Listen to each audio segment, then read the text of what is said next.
ದೇವರ ಮನೆ ಎಂಬ ಭೂಲೋಕದ ಸ್ವರ್ಗ.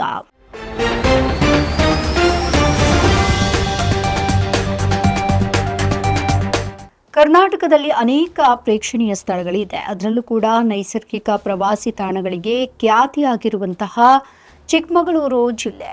ಈ ಜಿಲ್ಲೆಯಲ್ಲಿ ಹಲವಾರು ಜಲಪಾತಗಳು, ಬೆಟ್ಟ ಗುಡ್ಡ ಇತ್ಯಾದಿ ಮನಮೋಹಕ ಸ್ಥಳಗಳನ್ನು ತನ್ನ ಮಡಿಲಲ್ಲಿ ಪ್ರಕೃತಿ ಇರಿಸಿಕೊಂಡಿದೆ.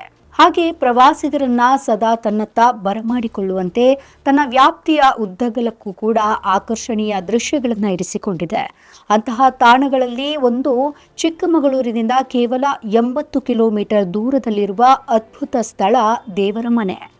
ಶುದ್ಧ ಪರಿಸರದಲ್ಲಿ ಕಾಫಿ ತೋಟಗಳಿಂದ ಹೊರಸೂಸುವ ಪರಿಮಳ, ಹಾಗೆ ಬೆಳ್ಳಿ ಮೋಡಗಳ ಒಳಗೆ ಅಡಗಿ ಕೂತಂತೆ ಪ್ರವಾಸಿಗರಿಗೆ ವಿಶೇಷ ಅನುಭವ ನೀಡುವ ಈ ತಾಣ ಮೂಡಿಗೆರೆಯಿಂದ ಕೇವಲ 30 ಕಿಲೋಮೀಟರ್ ದೂರದಲ್ಲಿದೆ. ದೇವರ ಮನೆ ತಲುಪಲು ಕಾಫಿ ತೋಟಗಳ ನಡುವೆ ಸಾಗಬೇಕಾಗಿದೆ.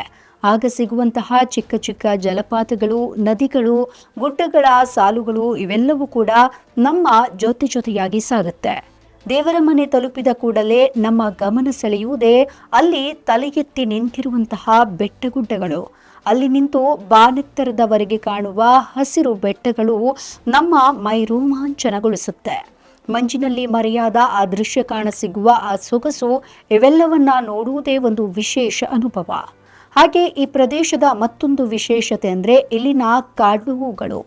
ಈ ಹೂವು 12 ವರ್ಷಕ್ಕೊಮ್ಮೆ ಮಾತ್ರ ಕಾಣಲು ಸಿಗುತ್ತೆ. ಆ ಸಮಯದಲ್ಲಿ ಇಳಿದ ಬೆಟ್ಟಗಳು ನೇರಳೆ ಬಣ್ಣದ ಹೂಗಳಿಂದ ತುಂಬಿರುತ್ತೆ. ಹಸಿರು ಮತ್ತು ನೇರಳೆ ಬಣ್ಣದ ಸಂಗಮ ಪ್ರಕೃತಿ ಅತ್ಯಂತ ಆಪ್ಯಮಾನವಾದ ದೃಶ್ಯ ಇಲ್ಲಿ ಗೋಚರಿಸುತ್ತೆ.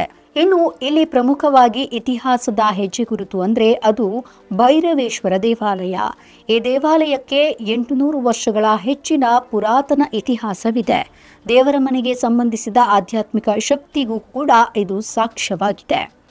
ದೇವರ ಮನೆ ಕೇವಲ ಪ್ರವಾಸಿ ಭೇಟಿ ತಾಣವಲ್ಲ, ಇದು ನಿಸರ್ಗದ ದಿವ್ಯತೆಯನ್ನ ಅನುಭವಿಸುವಂತಹ ಒಂದು ಯಾತ್ರೆಯಾಗಿದೆ. ನಮ್ಮ ಈ ವಿಡಿಯೋ ನಿಮಗೆ ಇಷ್ಟ ಆದಲ್ಲಿ ಲೈಕ್ ಮಾಡಿ, ಶೇರ್ ಮಾಡಿ, ಕಮೆಂಟ್ ಮಾಡಿ ಮತ್ತೆ ಸಬ್ಸ್ಕ್ರೈಬ್ ಮಾಡಿ.